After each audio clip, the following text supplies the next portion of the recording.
Jake Morrison wiped his sweaty palms on his uniform for the 10th time in 5 minutes. He stood in the main hall of the human ship Horizon's Edge, waiting for the most important moment in human history. Today was the day they would meet the Zephyrians for the first time. "Stop fidgeting, Morrison," said Commander Blake, the head of security. "You're making everyone nervous." Jake tried to stand still, but his heart was beating fast. He was just a communications officer, the youngest person on the diplomatic team. He had studied alien languages for 3 years, but he had never actually talked to a real alien before. Ambassador Helen Carter walked over to him. She was a tall woman with gray hair and serious eyes. "Remember, Jake," she said quietly, "use the formal greeting we practiced. The Zephyrians care a lot about proper manners. One wrong word could ruin everything." Jake nodded. He had memorized the greeting phrase perfectly. "Your presence honors our delegation." It was simple enough. What could go wrong? The ship's speakers crackled to life. "Zephyrian vessel approaching," announced Captain Lee from the bridge. "They will dock in 5 minutes." Through the large windows, Jake could see a beautiful silver ship coming closer. It was twice the size of their human ship and shaped like a giant teardrop. Strange blue lights pulsed along its sides. "They're beautiful," whispered Dr. Amy Collins, the team scientist. "Look at that technology." Jake stared at the alien ship. He had dreamed of this moment since he was a child. Humans had known about aliens for only 2 years, ever since the Zephyrians had sent their first message to Earth. Now, finally, they were going to meet face to face. A loud clank echoed through the ship as the 2 vessels connected. Jake's hands started shaking again. He touched the small translation device clipped to his ear. It was supposed to help him understand the alien language and translate his words for them. "Remember," Ambassador Carter said to everyone, "let them speak first. Be respectful, and whatever you do, don't touch them without permission." The airlock door opened with a hiss. The first Zephyrian to enter was tall and thin, wearing a long, blue robe. His skin was covered in small, shiny scales that changed color slightly as he moved. His head was longer than a human head, with large purple eyes and no hair. Behind him came 5 more Zephyrians. They all looked similar, but one caught Jake's attention immediately. She was smaller than the others and wore a green robe with silver patterns. Her scales were a soft blue color, and when she looked at Jake, he felt his breath catch in his throat. The lead Zephyrian stepped forward. "Greetings, humans of Earth," he said in a deep voice. "I am Elder Zorketh Van. We come in peace to begin friendship between our peoples." Ambassador Carter stepped forward and bowed slightly. "Welcome aboard our ship, honored Elder. I am Ambassador Helen Carter. We are grateful for this historic meeting." The Elder nodded approvingly. Then he gestured to the others. "These are my advisors and cultural attachés. This is Lyra Vexnai," he said, pointing to the female Zephyrian in green. "She will help us understand each other's ways." Now it was Jake's turn. As the communications officer, he was supposed to give the formal greeting to each Zephyrian advisor. His mouth felt dry as he stepped forward. He looked at the first advisor and spoke carefully. "Your presence honors our delegation." The translation device buzzed quietly in his ear. "Good. That was right." He moved to the second advisor and repeated the phrase. Then the third. Everything was going perfectly. Finally, he stood in front of Lyra Vexnai. Up close, she was even more striking. Her purple eyes seemed to sparkle, and her scales shimmed like jewels. For a moment, he forgot where he was. "Your beauty illuminates the stars," he said. The words came out before he could stop them. Jake's eyes went wide as he realized what had happened. That wasn't the formal greeting. That wasn't even close to the formal greeting. The entire room fell silent. All the Zephyrians stared at him. Ambassador Carter's face went pale. Commander Blake took a step forward, his hand moving toward his weapon. But Jake only had eyes for Lyra. Her scales had changed color completely. Instead of soft blue, they were now a deep red color that seemed to glow. Her mouth opened slightly in surprise. "Oh no," whispered Dr. Collins. "What did you just say to her?" Jake wanted to disappear. He wanted to run back to his cabin and hide. He had ruined everything. First contact with an alien species, and he had already made a terrible mistake. But then something unexpected happened. Lyra stepped closer to him. Her voice was soft and musical when she spoke. "Say it again, human." Elder Zorketh Van made a sound that might have been laughter. The other Zephyrians looked at each other with what appeared to be amusement. I'm sorry," Jake stammered. "I made a mistake. My translator must have—" "No mistake," Lyra said, still looking directly at him. Her scales were still that beautiful red color. "You spoke from your heart. In our culture, this is more valuable than perfect words." Ambassador Carter stepped forward quickly. "Please forgive our young officer, honored elder. He meant no disrespect." Elder Zorketh Van waved a scaled hand. "There is no offense taken, Ambassador. In fact, this is most interesting. Your people show emotion so freely. Among my kind, such direct speaking about beauty is reserved for those we care about deeply." Jake felt his face burning red. He had basically told an alien girl she was beautiful in front of everyone, including her boss and his boss. This was not how first contact was supposed to go, but Lyra was smiling now, and her scales had shifted to a warm golden color. "I would like to learn more about human customs," she said to Elder Zorketh Van. "Perhaps this young human could teach me." "An excellent idea," the elder replied. "Cultural exchange is why we are here." Ambassador Carter looked relieved. "Of course. Lieutenant Morrison would be honored to help with cultural exchange." Jake nodded, not trusting himself to speak. He had gone from nearly causing a diplomatic disaster to being assigned to work with the most beautiful alien he had ever seen. His head was spinning. As the formal ceremony continued, Jake kept glancing at Lyra. Every time their eyes met, her scales shifted to that warm red color again.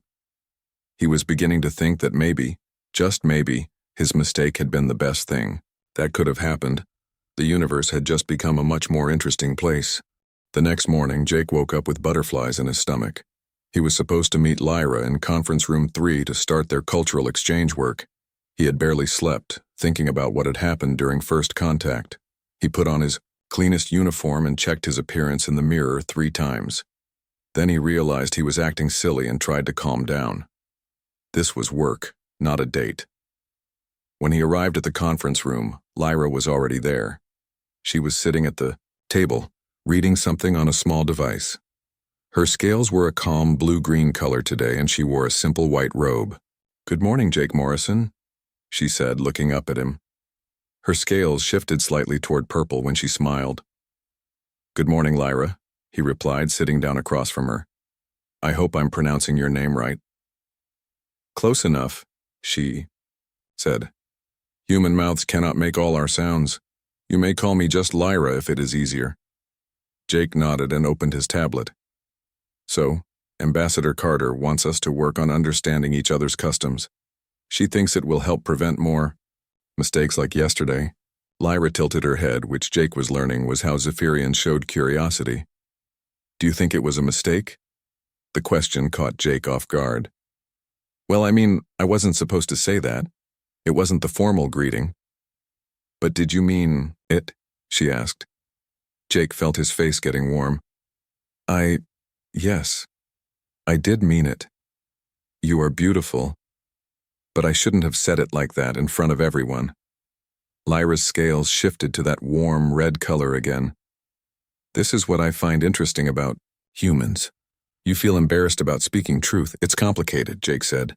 "In human culture, you don't usually tell someone they're beautiful when you first meet them, especially not in a formal situation." "Why not?" Lyra asked. "If something is true, why not say it?" Jake thought about how to explain it. "Well, it might make the other person uncomfortable, or it might seem like you have romantic intentions." "And that would be bad?" "Not bad exactly. Just inappropriate for a diplomatic meeting." Lyra was quiet for a moment, studying him. "Among my people, hiding true feelings is considered rude. If you think someone is beautiful, you should tell them. If you are angry, you should say so. If you are happy, you should show it. That sounds nice, Jake said. But what if your true feelings hurt someone? Then you deal with that honestly. Too, Lyra replied. Better to hurt with truth than to comfort with lies.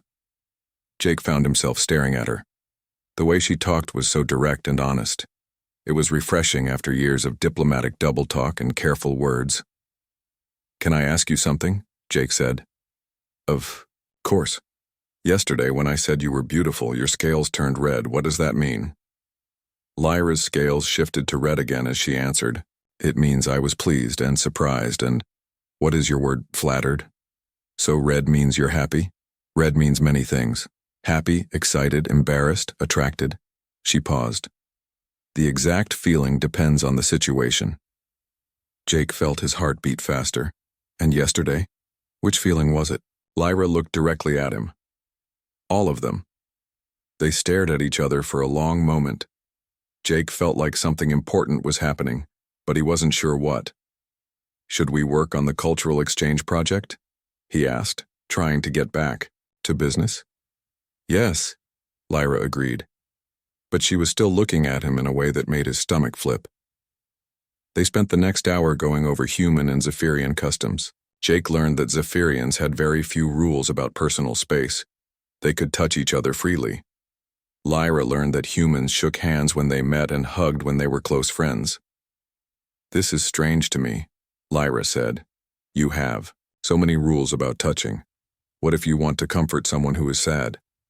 We might put a hand on their shoulder, Jake explained. Or if we're really close to them, we might hug them. Show me, Lyra said.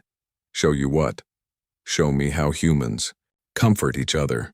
Jake hesitated. Well, you're not sad. Pretend I am sad, Lyra said. She made her scales turn a dark gray color. I am very sad because I miss my home planet. Jake felt awkward, but he reached over and gently placed his hand on her shoulder. There, he said. Like this. Lyra's scales immediately shifted to a bright, warm yellow. Oh, that feels very nice. Your hand is so warm. Jake started to pull his hand away, but Lyra reached up and placed her hand over his, keeping it on her shoulder. Do all humans have such warm hands? She asked. I guess so. Do all Zephyrians have cool skin? Yes. Our planet is much colder than Earth. This is why your touch feels so good. They sat like that for a moment, her hand covering his on her shoulder. Jake could feel his heart beating fast again. Lyra, he said quietly. Yes?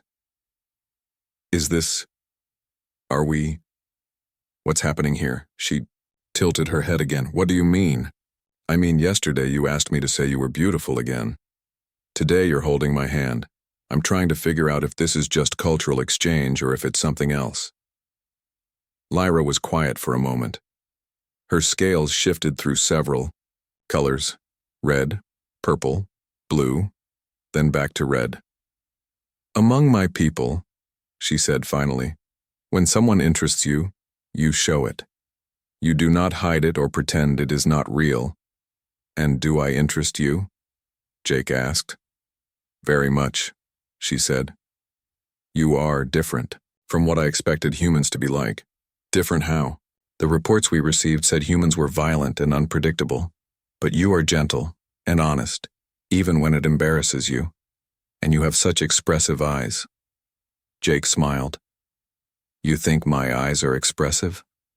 Oh yes, right now they are. Telling me that you are happy but also nervous, and that you find me interesting too. Is it that obvious? To me, yes. Your species shows emotion in your faces much more than mine does. We show it in our scale colors, but you show it in your eyes and mouth and the way you move. That must make it hard to hide anything from you, Jake said. Why would you want to hide? Lyra asked. If you are interested in someone, should they not know? Before Jake could answer, the conference room door opened. Ambassador Carter walked in, followed by Elder Zorketh Van. Jake quickly pulled his hand away from Lyra's shoulder and stood up. Ambassador, we were just working on the cultural exchange materials. Ambassador Carter looked at them suspiciously. Lyra's scales were still bright red, and Jake knew his face was probably the same color. "How is the work progressing?" Elder Zorketh Van asked. "Very well," Lyra replied calmly. "Jake is teaching me much about human customs, and I am teaching him about ours." "Good," the elder said. "This exchange is important for our people's future relationship." After they left, Jake sat back down. "Do you think they suspect anything?" "Suspect what?" Lyra asked. "That we are learning about each other. That is what we are supposed to do." "But what if they think we're getting too close?" Lyra reached across the table and took his hand in both of hers. Her skin was cool and smooth, but her touch was gentle. "Jake Morrison," she said. "Do you think it is wrong to feel attracted to someone from another species?" "I don't know," he said honestly. "No human has ever been in this situation before." "Then, we will figure it out together," she said, one honest feeling at a time. Jake squeezed her hand gently. Maybe this cultural exchange was going to be more complicated than anyone had planned. 3 days later, everything changed. Jake was in the observation deck with Lyra, showing her how humans played chess, when alarms started blaring throughout the ship. Red lights flashed on the walls. "All personnel to stations," Captain Lee's voice came over the speakers. "We have incoming vessels. This is not a drill." Jake and Lyra ran to the nearest window. In the distance, they could see 3 large, dark ships approaching fast. They were nothing like the elegant Zephyrian vessel. These ships looked like weapons, all sharp angles and metal spikes. "Who are they?" Jake asked. Lyra's scales had turned, completely black, which Jake had learned meant fear or anger. "Korthak," she said quietly. "This is very bad." "Who are the Korthak?" "Warriors. Conquerors. They believe only the strongest species deserve to survive." She grabbed Jake's arm. "We must go to the meeting room. The elder will need me." They ran through the ship's corridors as crew members rushed to their emergency positions. When they reached the main conference room, they found Ambassador Carter, Elder Zorketh Van, and the other diplomats gathered around a large screen. On the screen was the most frightening face Jake had ever seen. The creature looked like a cross between a lizard and a shark, with black scales, red eyes, and rows of sharp teeth. "I am War Commander Thakmor of the Korthak Dominion," the creature growled. "You will surrender these humans to us immediately." Elder Zorketh Van stepped forward. "War Commander, these humans are under Zephyrian protection. They are our guests." The Korthak commander laughed, a harsh sound like metal scraping against stone. "Protection? From you? The Zephyrians are weak. You care more about feelings than strength. These humans are even weaker." "We are in neutral space," Ambassador Carter said bravely. "You have no authority here." "I have the authority of superior firepower," Thakmor replied. "Humans, you seek membership in the Galactic Council, but you are nothing but primitive creatures ruled by emotions. The galaxy has no need for such weakness." Jake felt anger building in his chest. Who was this alien to call humans weak? "You know nothing about us," he said, stepping forward. "Jake." "No," Ambassador Carter warned. But Thakmor had noticed him. "Ah, a young human speaks. Tell me, small creature, what makes your species worthy of joining civilized worlds?" "We care about others," Jake said, his voice growing stronger. "We help those who need help, even when it costs us something." "Caring is weakness," Thakmor snarled. "It makes you soft, it makes you vulnerable." "Maybe," Jake replied, "but it also makes us fight harder when someone we care about is threatened." Lyra moved closer to him. Jake could see her scales shifting to dark blue. She was worried for him. "Interesting," Thakmor said. "You have formed an attachment to this Zephyrian female. How emotional, how human." "Yes," Jake said proudly. "I care about her, and I would fight to protect her." The war commander's eyes gleamed.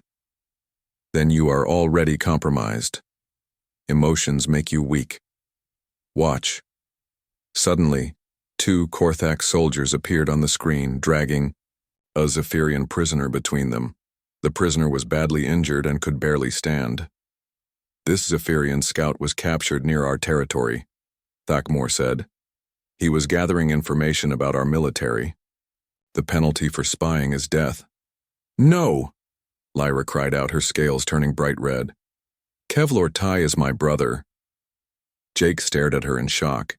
He had not known she had family in the Zephyrian military. Your brother? Thakmor laughed cruelly. How perfect. Zephyrian, if you want your brother to live, you will convince these humans to surrender themselves to us. Never, Elder Zorketh Van said firmly. We do not negotiate with terrorists. Then your scout dies, Thakmor said. He nodded to one of his soldiers, who raised a weapon toward the prisoner.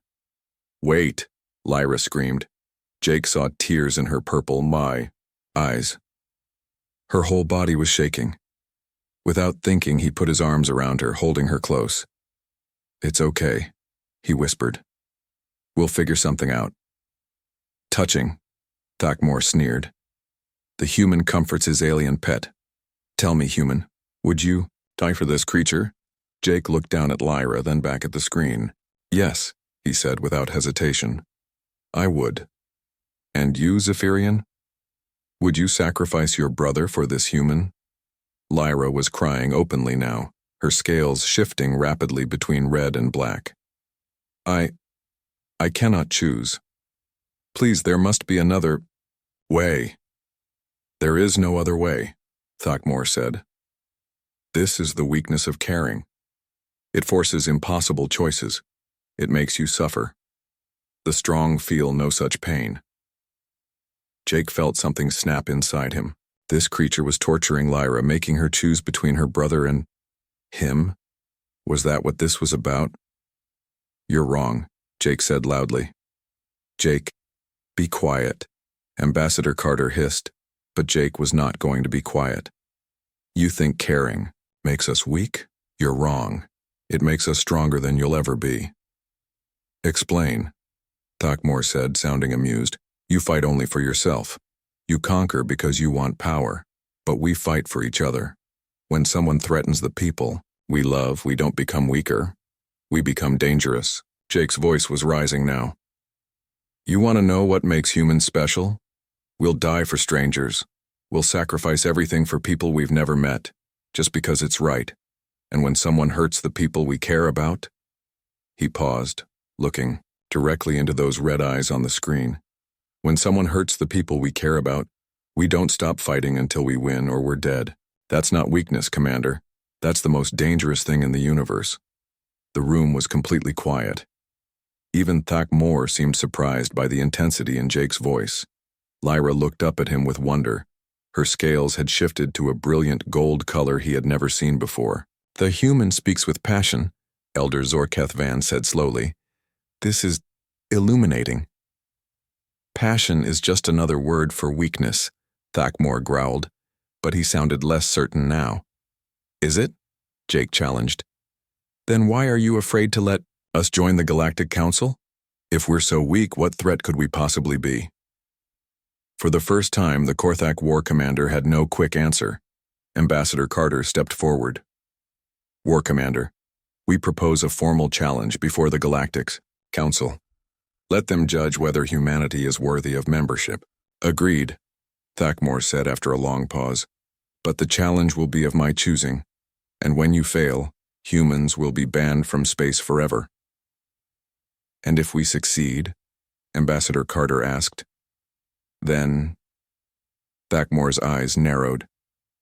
Then I will release the Zephyrian prisoner and acknowledge your species' right to council membership. Agreed, Ambassador Carter said immediately. The screen went dark. Jake was still holding Lyra. She looked up at him with those amazing purple eyes. You would really die for me? She asked quietly. Yes, he said simply. I would. Why? Jake thought about it. Because you matter to me. Because the universe would be a darker place without you in it. Because I think I'm falling in love with you. Lyra's scales shifted to that brilliant gold color again. Is that what this feeling is? Love? I think so, Jake said. Is that okay? Instead of answering, she reached up and touched his face gently with her cool fingers. Say it again, human, she whispered, just like that first day. I love you, Lyra, he said. Around them, the other humans and Zephyrians were discussing strategy for the upcoming challenge, but Jake and Lyra only had eyes for each other. Whatever test the Korthak had planned, they would face it together. The Galactic Council chamber was enormous. Jake had never seen anything so impressive. Hundreds of different alien species sat in curved rows that rose up like a giant stadium. At the center was a circular platform where speakers could address the council. Jake sat with the human delegation in a small section marked for candidate species. Across the chamber, he could see the Korthak delegation, all black armor and sharp weapons. War Commander Thakmor sat in the center, his red eyes scanning the room like a predator. The Zephyrian delegation sat nearby. Lyra was with them, wearing formal robes of deep blue. Her scales were a nervous purple color. Every few minutes she would look over at Jake and try to smile. All rise for Council Speaker Velthan Moore, announced a voice that seemed to come from everywhere at once. A tall, graceful alien with silver skin and 4 arms floated down from the ceiling.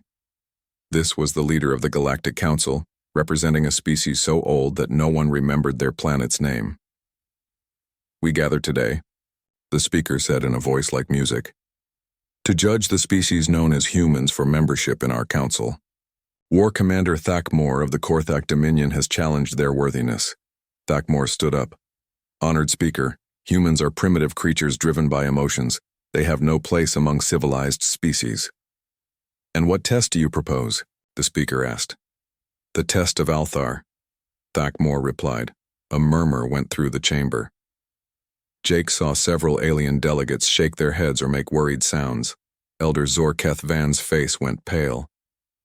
Honored speaker, the test of Althar has defeated every species that has attempted it. No one has found a solution in over 300 years. That is precisely why it is perfect, Thakmor said with a cruel smile. If humans are as special as they claim, let them solve what no other species could. The speaker nodded slowly. Very well. Humans, do you accept this challenge? Ambassador Carter stood up. Jake could see her hand shaking, but her voice was steady. We accept. Then let the test begin, the speaker said. A huge holographic display appeared above the chamber. It showed a planet covered in beautiful cities and green forests. But something was wrong with the image. The colors were fading, and dark spots were spreading across the surface. This is the planet Althar Prime, the speaker explained. Once it was home to 50 million people called the Altharians. They were peaceful, wise, and loved by all who knew them.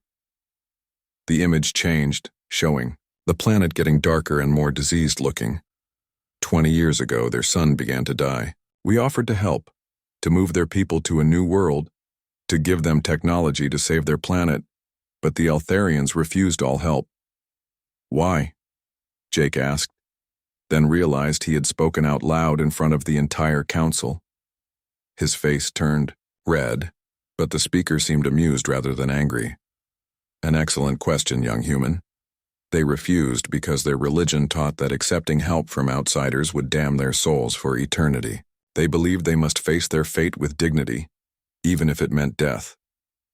The hologram now showed a dying world with only a few dim lights marking the last surviving cities. Today, fewer than 1 million Altharians remain alive. The speaker continued. Their planet has perhaps 2 years before it becomes completely uninhabitable. The test is this: find a way to save the Altharians that does not violate their religious beliefs. Jake felt his heart sink. How could they save people who refused to be saved? You have 1 hour to present a solution, the speaker said. If you fail, humanity will be banned from space forever. The human delegation huddled together in their section. Ambassador Carter, Dr. Collins, Commander Blake, and the other team members began talking rapidly about possible solutions. What if we find a way to fix their sun? Dr. Collins suggested. Their religion probably forbids that too, Commander Blake replied. They seem to believe this is their destiny. Maybe we could convince them that their interpretation of their religion is wrong, suggested Lieutenant Karen Ross. That would be insulting their beliefs, Ambassador Carter said. We can't force our ideas on them. Jake listened to the discussion, but his mind was somewhere else. He kept thinking about something Lyra had taught him about Zephyrian culture, the importance of being honest and direct. What if we're thinking about this wrong? He said quietly. The others stopped talking and looked at him. What do you mean? Ambassador Carter asked. Jake stood up slowly. An idea was forming in his mind, but it was so simple that he was afraid it was stupid. What if the answer isn't about finding a way to save them despite their beliefs? He said. What if it's about respecting their beliefs completely? Jake, they're going to die, Dr. Collins said gently. How is that respecting them? No, listen, Jake said, his voice getting stronger. Everyone who has tried this test has approached it the same way. They've tried to find a clever solution that saves the Altharians without violating their religion. But what if that's not the right question? He looked around at his team, then up at the thousands of aliens watching from the gallery. What if the right question is, what do the Altharians actually want? Ambassador Carter frowned. What do you mean? Has anyone ever asked them? Jake said. I mean, really asked them, not just offered solutions. Has anyone asked them what they think should happen? The chamber was getting quiet as Jake's voice carried further. Maybe they don't want to be saved the way we think of salvation. Maybe there's something they want more than just staying alive. Jake could see Lyra in the Zephyrian section. Her scales had turned a bright, hopeful yellow. Elder Zorketh Van, Jake called out, in all the attempts to help the Altharians, has anyone ever asked them what they wanted to happen? The elder stood up slowly. No, young human.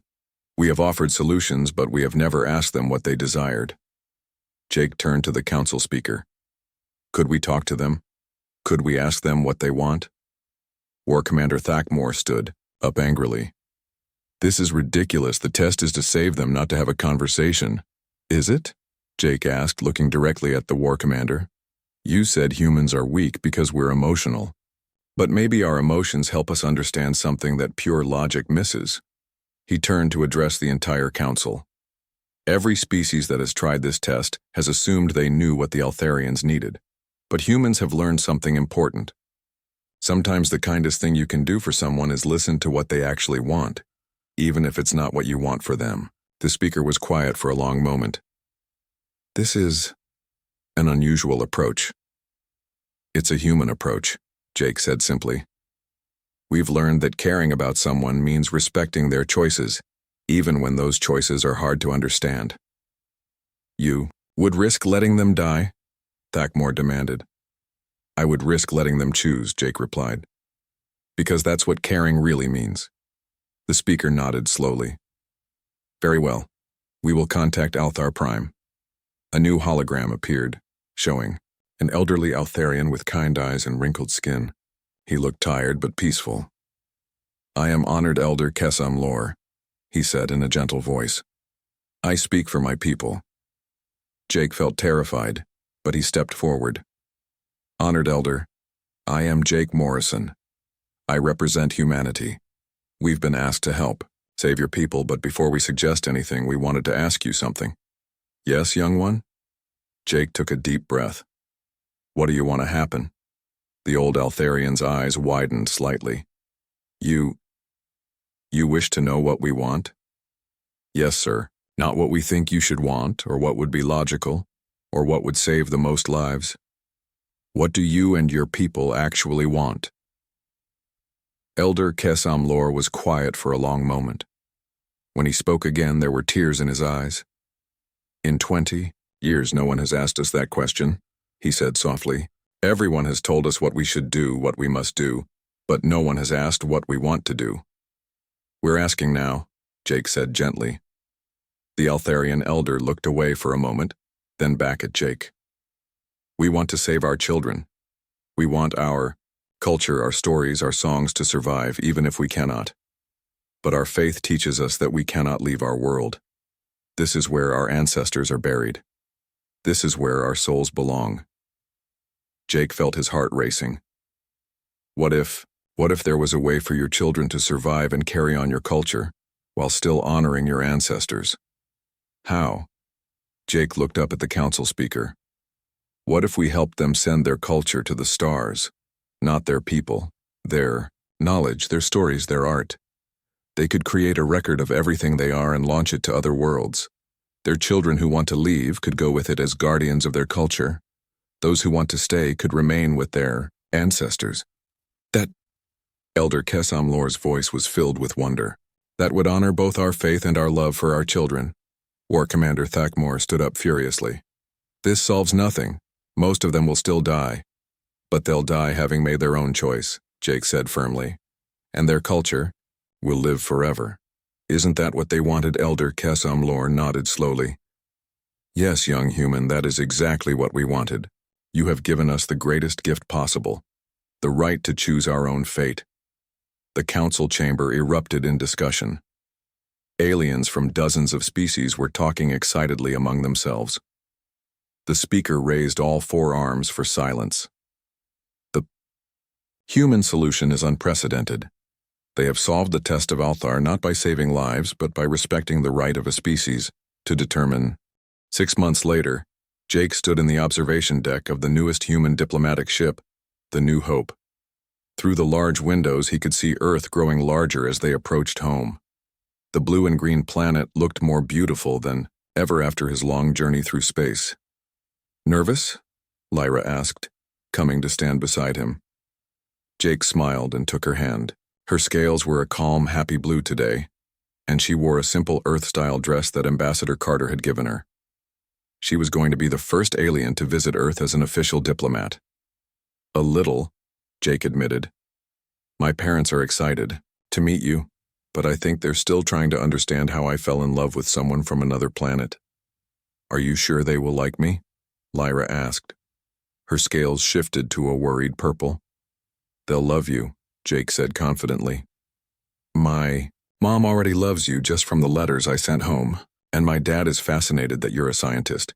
He keeps asking if you can help him fix his old car. Lyra laughed, a sound like silver bells that still made Jake's heart skip. I would be happy to try. Those Zephyrian technology and human cars are very different. Behind them, the doors to the observation deck opened. Ambassador Carter walked in, followed by Elder Zorketh Van and several other officials. Jake, Lyra, Ambassador Carter said, we're ready for the final briefing before we land. They gathered around a conference table. Ambassador Carter activated a holographic display showing Earth and several news reports. The initial reaction to humanity joining the Galactic Council has been overwhelmingly positive, she said.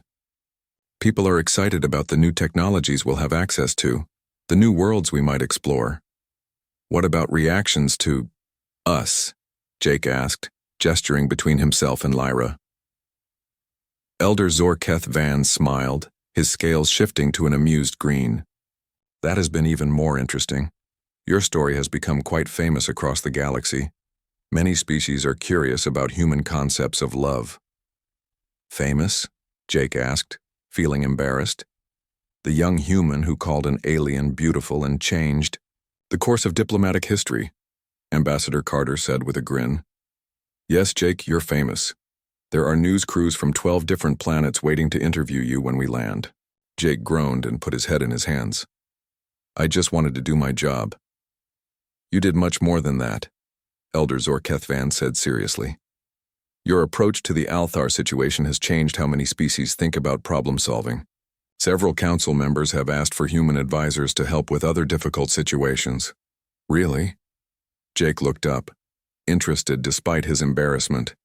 The Vrelian Empire wants help negotiating with rebels on their outer colonies. Ambassador, Carter explained. The hegemony of suns has requested human mediators for a trade dispute. Everyone wants to learn about our emotional intelligence, as they're calling it. And what about the Korthak? Lyra asked. Ambassador Carter's expression grew serious. War Commander Thakmor was removed from command by his own people. It seems that losing to emotional humans was considered a great dishonor. The new Korthak leadership has requested a meeting to discuss peaceful relations. They want to learn from us too, Elder Zorketh Van added. It seems that showing genuine care for others is not as weak as they thought. Jake felt a warm feeling in his chest. Humanity was being accepted not despite their emotions but because of them. There is one more thing, Ambassador Carter said, looking directly at Jake and Lyra. The Galactic Council has approved a new position, Interspecies Cultural Liaison. The job would involve helping different species understand each other better, mediating conflicts, and promoting cooperation. That sounds amazing, Jake said. Who did they choose for the position? Ambassador Carter smiled. They chose both of you if you want it. Jake stared at her in shock. Both of us? The council was very impressed by how well you work together, Elder Zorketh Van explained.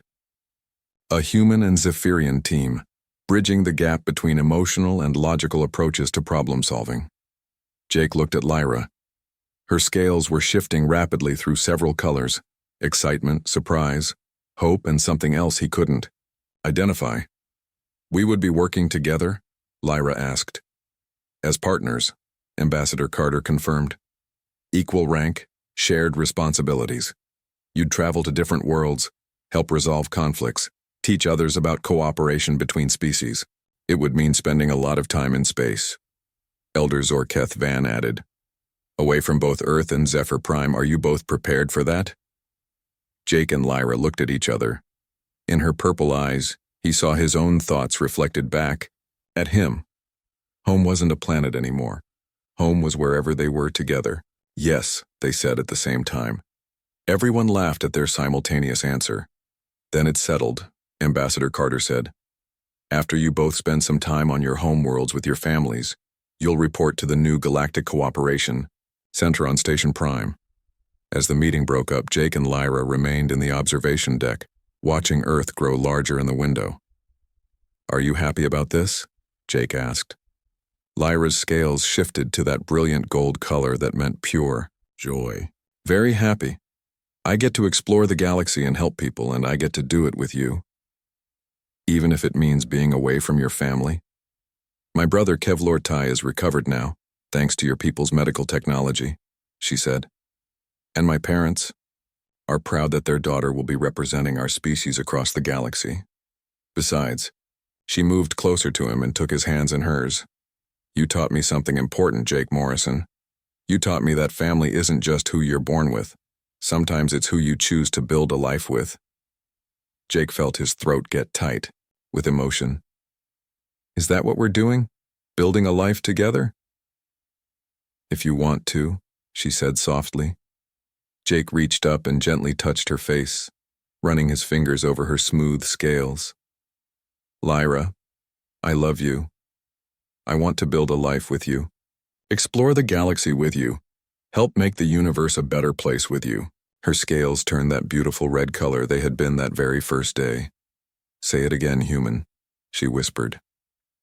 Jake smiled. I love you, Lyra. Today, tomorrow, and every day we have together among the stars. She stood on her toes and kissed him gently. Around them, Earth filled the window, but Jake barely noticed. His whole universe was right here in his arms. Look, Lyra said, pulling back and pointing out the window. Jake turned to see what she was looking at. Earth was directly in front of them now, blue and white and perfect. But that wasn't what Lyra was pointing at. Around Earth, he could see ships from a dozen different species, Zephyrian vessels with their elegant curves, blocky hegemony cruisers, even some of the strange crystal ships of the ethereal collective. They came to welcome humanity home, Lyra said softly. No, Jake said, squeezing her hand. They came to welcome us home. All of us. Together. As the New Hope descended toward Earth, Jake thought about how much had changed since that first day when he'd accidentally called an alien girl beautiful. He had been so worried about making a mistake, about saying the wrong thing. Now he understood that sometimes the most important moments in life came from being brave enough to speak the truth, even when you weren't sure how it would be received. Jake, Lyra said. Yes? When we meet your parents, will you tell them how we met? Jake grinned. You mean the story about how I completely messed up first contact and accidentally started an interstellar romance? That story, yes. Absolutely. Jake said it's my favorite story. Mine too, Lyra said, her scales shifting to pure, brilliant gold.